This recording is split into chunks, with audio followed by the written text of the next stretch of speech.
warm good morning to all of you. Shri Tarun Bajaj, Secretary, Department of Revenue, Government of India. Shri Vivek Johri, Chairman, Central Board of Indirect Taxes and Customs, CBIC. Members of this audience, this distinguished gathering which is present here. I can see many officers from both CBIC and CBDT, from Government of Maharashtra, from the media and from the market, from the private sector and business. Many of you are known faces. So it's indeed a great pleasure for me to address such an august gathering here today. I have, as was mentioned by the Chairman CBIC and Revenue Secretary, I have worked very closely with both of them when I was in the Finance Ministry, with many of the officers from CBIC and CBDT. We have worked very closely and it's really nice to see you once again. I can also see many private sector players and known faces, members of my friends from media who are also here. And I thank the CBIC for having organized this event to celebrate the iconic week of the Azadi ka Amrit Mahotsav. The monetary policy meeting announcement was made yesterday, so I would not be really in a position to talk on issues which touch monetary policy. That is because as per the rules, and Secretary Revenue knows very well, he was Secretary Economic Affairs earlier also, there is a silent period of 1 week. Silent period so far as monetary policy and the related issues are concerned, but not silent period in respect of other issues. I have therefore chosen for my address a topic, namely Indian business, past, present and future, which I felt will resonate with the audience here given its composition. And before I proceed, I must also compliment, I would like to congratulate all the officials of CBIC, CBDT, the Chairman CBIC who is present here, and above all the Revenue Secretary for the excellent revenue collections which have been done last year. So my very best appreciations and congratulations to the entire Revenue Department. It was a tough year. Having been in the Finance Ministry and particularly in Revenue Department, I am aware how difficult it is to get all those revenues which you have, and not just get the revenues, but having exceeded the target and having shown such exceptional growth in a very, very turbulent and difficult year. So congratulations. Let me now come to the topic. Now, businesses form the bedrock of an economy, and on an occasion like this, it will be worthwhile to look at Indian business and how it has evolved over the years. The current context of transformative changes that are altering the business landscape and ecosystem in India also was another reason for me to choose this topic today. Now, I have structured my talk broadly into 3 parts. In the first part, I would like to touch upon the historical evolution of Indian businesses over the years, and what kind of lessons which can be drawn from there. I then propose to turn to the current scenario, where I propose to highlight the tremendous opportunities that are available today, of course highlighting the challenges that we are confronted with.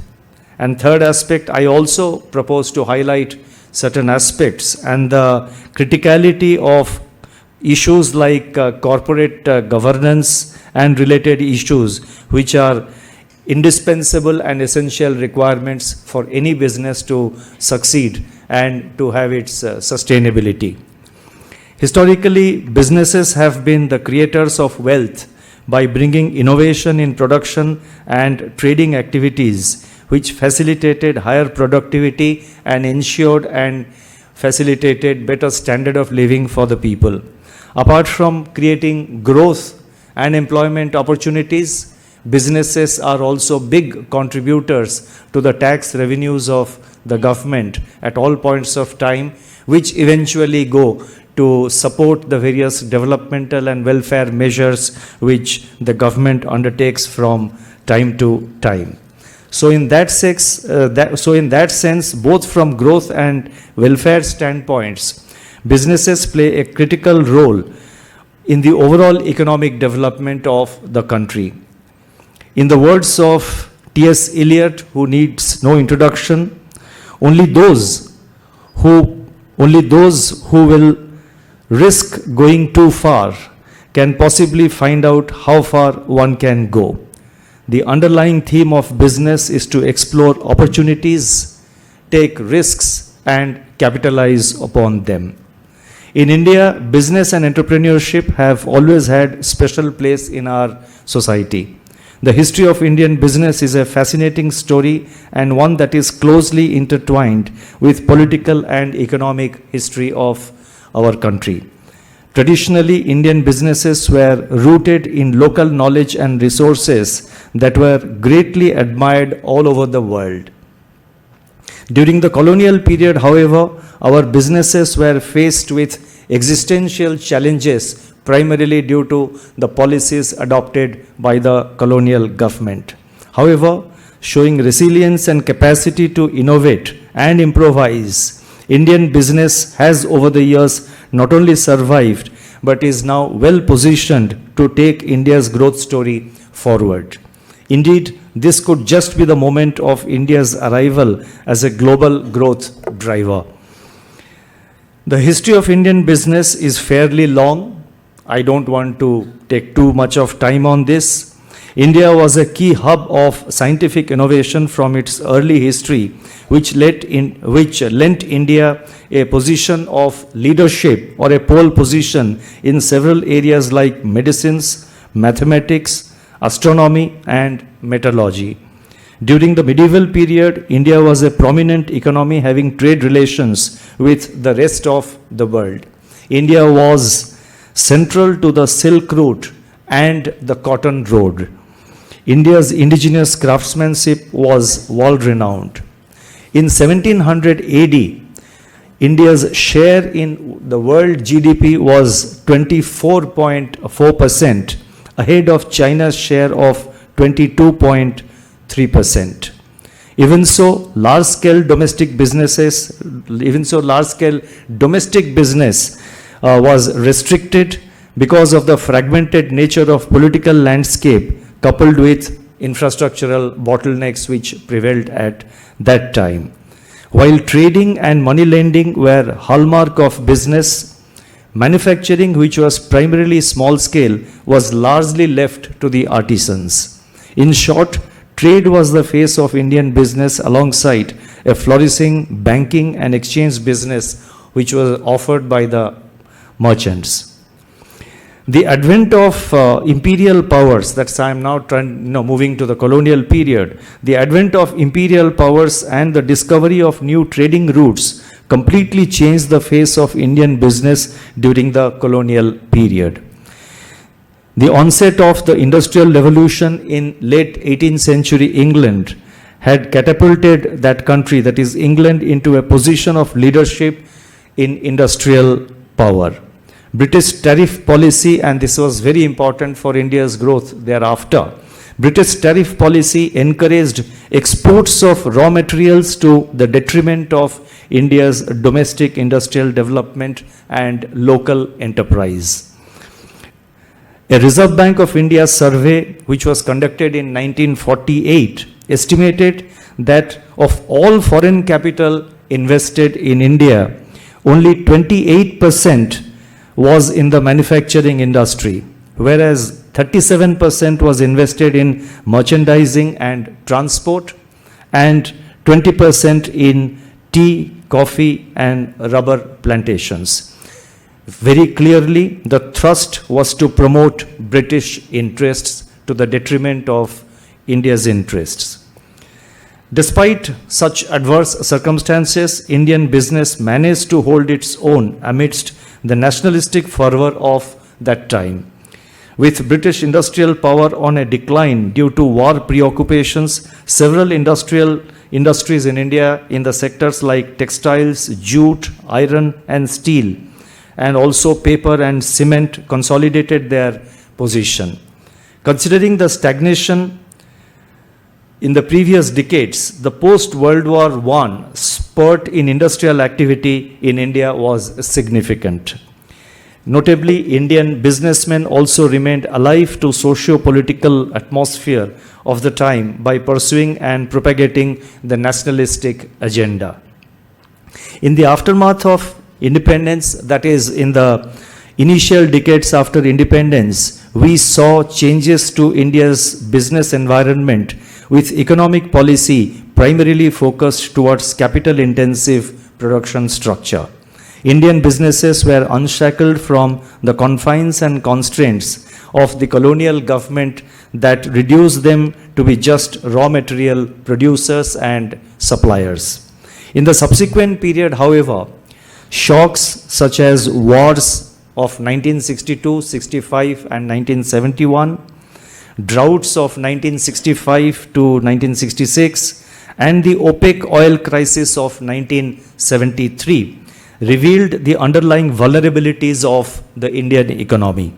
In hindsight, excessive regulations stifled entrepreneurial growth and led to inefficiencies that reflected in the macroeconomic imbalances of that period. As a result, a new vision of political economy driven by markets and private enterprise started to evolve steadily. In the 1980s, the open general license list for imports was expanded, industrial controls were somewhat eased, limited external borrowings were allowed, and an early version of indirect tax reforms began. The external payments crisis as we entered the 1990s culminated in the path-breaking economic reforms of 1991. The economic reforms of the 1990s were wide-ranging and were essentially based on the trinity of liberalization, privatization, and globalization. They entailed deregulation, end of the license permit Raj, increased outward orientation, and willingness to let market forces play their role.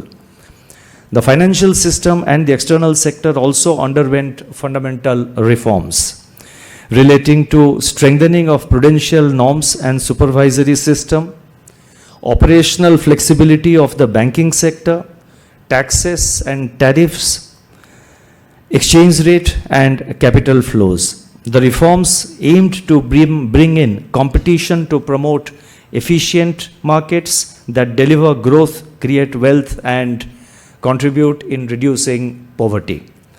In the years since the initiation of economic reforms, that is from, I'm now looking at the span post 1991 till now.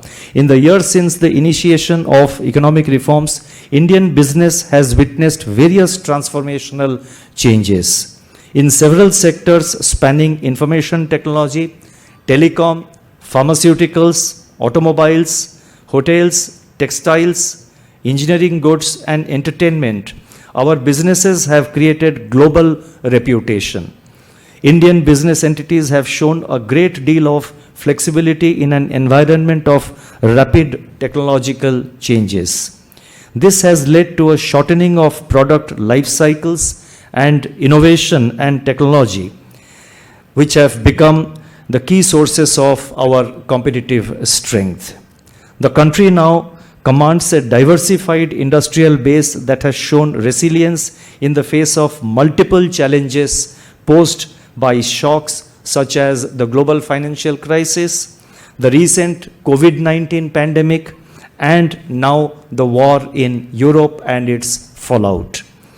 The last few years have seen several policy measures and reforms that have created conducive conditions for Indian businesses to grow more rapidly. A mention was made about GST, and that I will be touching upon it briefly in the subsequent part. But I can say that, I was fortunate to be in the Revenue Department as Revenue Secretary when the Constitution Amendment for introduction of GST was carried out. And I am privy to, I had a ringside view, or rather I was very much within the ring with the top functionaries, the finance minister and others in the government. And I was a close, I was a close witness of how it was evolving and what all we had to do. And I made my own little contribution to the own process. So today when I see and when I hear that the revenue collections under GST have really increased, and we have now reached 130 or 135 crore, 167, sorry, that was the highest, this thing, that is 1.67 lakh crores, isn't it? 1.67 lakh crores per month collection. It gives really a great amount of satisfaction. And it shows the kind of administrative and procedural streamlining that has taken place. It also demonstrates the inherent strength of a tax system like GST, which reduces cascading effect and which optimizes business returns. It's beneficial to business. It's also eventually beneficial to the governments, both at the center and at the states. Now, the past few years have seen several policy measures and reforms that have created conducive conditions for Indian business to grow more rapidly. There has been a clear focus on improving ease of doing business, simplifying procedures both in direct and indirect taxes and in other regulatory areas and other areas which lie in the domain of the government and the relevant regulators. We have also seen, positioning of incentives to enable businesses and industry to take a quantum leap. The Make in India and the Production Link Incentive, that is the PLI schemes, aim to establish India as a world-class manufacturing center. The historic reform of goods and services tax unified various central and state tax laws and provided relief to businesses from cascading of taxes. Despite initial teething troubles, the new system has removed tax barriers across states and created a single common market, thereby facilitating free flow of goods and bringing efficiency gains across the sectors. The experience of GST in many countries was different.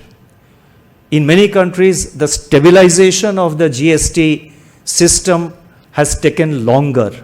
We have cases of countries which introduced GST and then withdrew it because of the administrative difficulties and other challenges which perhaps they were not able to deal with, and maybe due to other internal reasons about which we are not aware. So, Revenue Secretary mentioned that we are going to reach 5 years of implementation and introduction of GST. I think this is a big moment for the Revenue Department, for CBIC and for all the officials. This is really going to be a historic occasion when, on 1st July, when GST completes its 5 years. And looking back, I think India's experience has been far better in bringing in the efficiencies of GST compared to several other countries. Talking about, again, coming back to reforms, we find that many states, that a few states have rationalized labor laws to simplify procedures and ease restrictions of entry and exit. The Insolvency and Bankruptcy Code, that is IBC of 2016, is in fact a groundbreaking reform to help time-bound resolution of stressed assets that will free up scarce capital to drive growth. To bridge the infrastructure deficit, several measures including the National Infrastructure Pipeline, the National Monetization Plan Pipeline, and the PM Gati Shakti have been taken up. All these measures are expected to create a conducive business ecosystem in India. Policy actions taken by the government and the Reserve Bank of India since the onset of the pandemic in early 2020 have mitigated the disruptive effects of pandemic while restoring market confidence and ensuring quick revival of activity in the economy. Alongside, businesses are going through a redefining phase and are adapting to new realities emerging from the pandemic.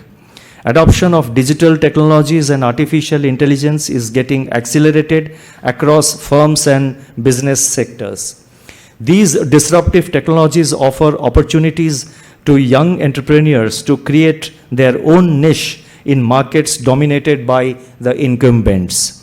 A reflection of this is seen in the emergence of several startups in the Indian business landscape as young entrepreneurs experiment with ideas in digital payments, online retail, on-demand delivery, education, software, and much more. The number of unicorns or new businesses valued at over $1 billion is rising very fast. These startups are supported by a new ecosystem of angel and venture funding, incubators and accelerators, as well as new patterns of consumption in the society. A few words of unsolicited advice to these young entrepreneurs and startups. They should constantly evaluate the buildup of risks and vulnerabilities in their businesses. I recognize that many of them may already be doing it and that risk taking is a part of their business model. But nonetheless, these are things which should always be kept at the back of one's mind for long-term sustainability of any business. Now we are in a situation where it has become imperative even for well-established firms to adopt technology solutions if they wish to remain competitive.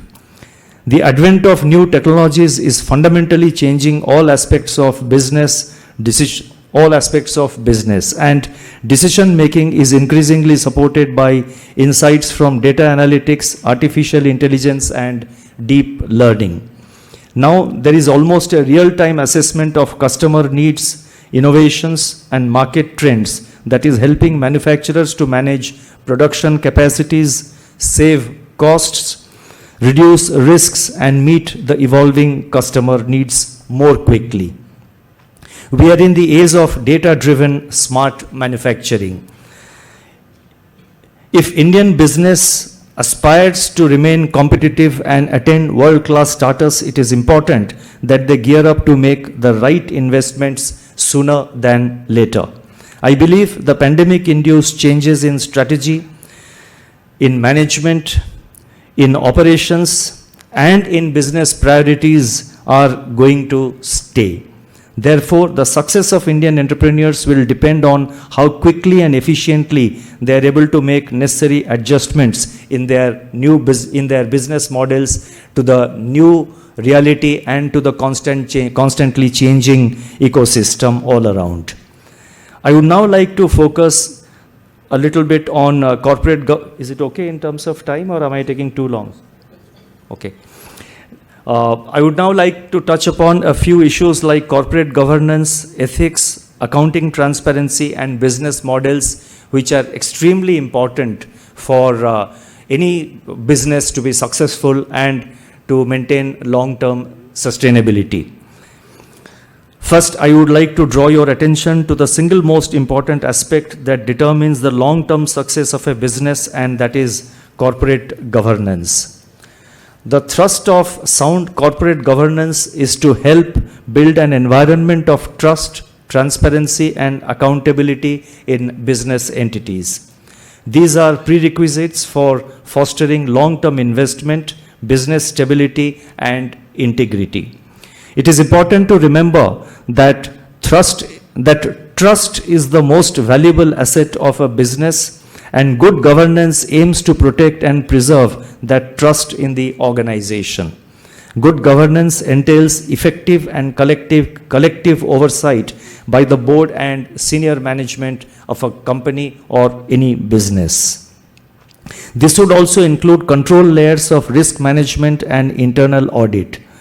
These need to be based on proper risk appetite with the purpose of inculcating appropriate risk culture. Organizational culture is extremely important in any business, and it can exert substantial influence on both ethical conduct and transparency practices.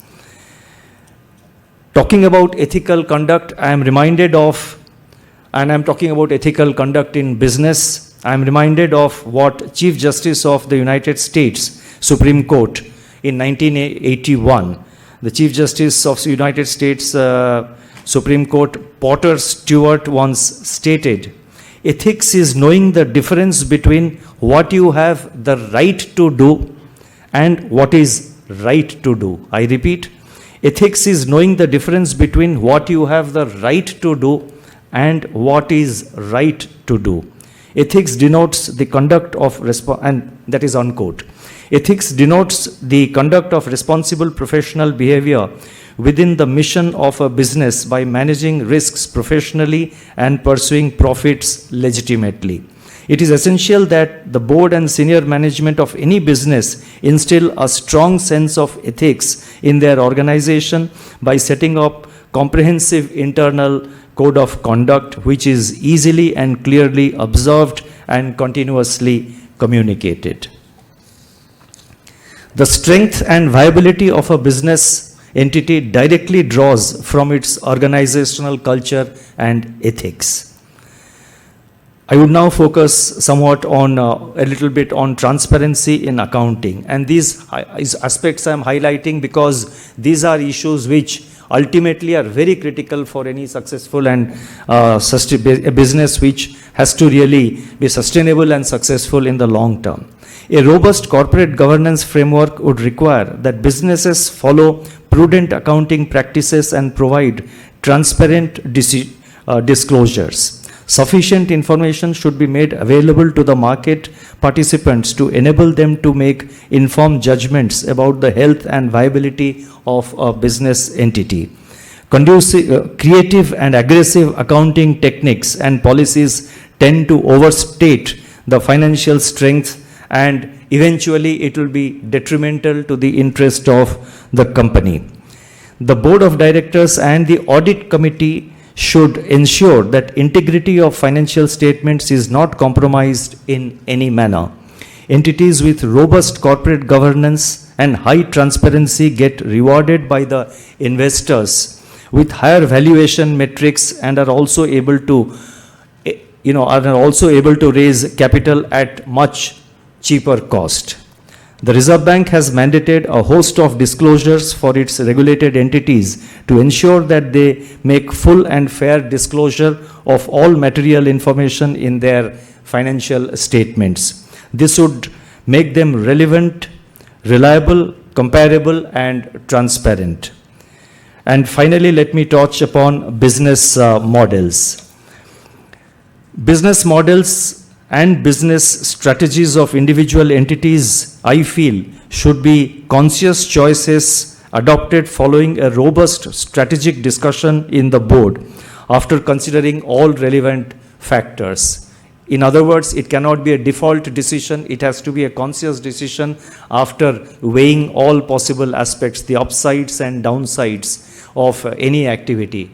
Eventually, business involves risk taking. Risk has to be taken. But before taking the risk, I think the upsides and downsides will have to be carefully considered. Businesses should avoid aggressive short-term reward-seeking culture without regard for the build-up of excessive risks in the balance sheet. The common characteristics of some inappropriate business models or strategies that have come to our notice, they include inappropriate funding structure, building asset liability mismatches which are highly risky and not sustainable, unrealistic strategic assumptions, particularly excessive optimism about capabilities, growth opportunities, and market trends, which may lead to poor strategic decisions that imperil business model and its viability, and over-focus on business considerations with neglect of risk, control, and compliance systems. As I said earlier, risk-taking is the essence of doing business. What I am now emphasizing is the need to carefully weigh the upsides and downsides of every risk before embarking upon it. Let me now try and conclude. India has a long history of industrious entrepreneurs and businesses In a sense, the evolution of Indian economy is essentially a reflection of the transformation seen in Indian businesses over the years. The story of Indian entrepreneurship is fascinating, and now we are witnessing a new generation of entrepreneurs who are the flag bearers of epochal changes in the conception, organization, and operations of businesses. In my speech today, I have attempted to highlight certain important aspects which are essential features of successful and sustainable business. At the Reserve Bank, we do recognize the role of existing as well as emerging businesses for economic progress. Long-term success of any business is directly linked to its quality of governance, internal control systems, and the robustness of its risk and the organizational culture. The Reserve Bank has been pushing for improvements in the governance and compliance culture of its regulated entities like banks, NBFCs, and other financial entities through a series of measures. And in the last 3 years, we have taken measures like we have issued guidelines for governance in banks, both public and private sector. We have completely reworked, and we have a new framework for NBFCs. We have a new regulatory framework for the MFIs, and we are now working on a new framework for the urban cooperative banks. With regard to lending by digital platforms, that is work in progress, and I think very soon we will be coming out with a broad regulatory architecture which should be able to address the challenges that we are confronted with regard to lending through digital platforms, many of which are unauthorized, unregistered, and, should I say, illegal. Indian business is now at a critical juncture with both opportunities and challenges. The macroeconomic and geopolitical environment is fast changing, and there is a greater need to remain alert. I am confident of our dynamic entrepreneurs having ample capacity to deal with these challenges and capitalize on the opportunities. Let me end by recalling what Steve Jobs, and he needs no introduction. Let me end by recalling what Steve Jobs said about the role of perseverance in success. If you really look closely, most overnight successes took a long time. My best wishes to all of you on this great occasion of the iconic week of Azadi Ka Amrit Mahotsav. Thank you. Stay well. Stay safe. Namaskar.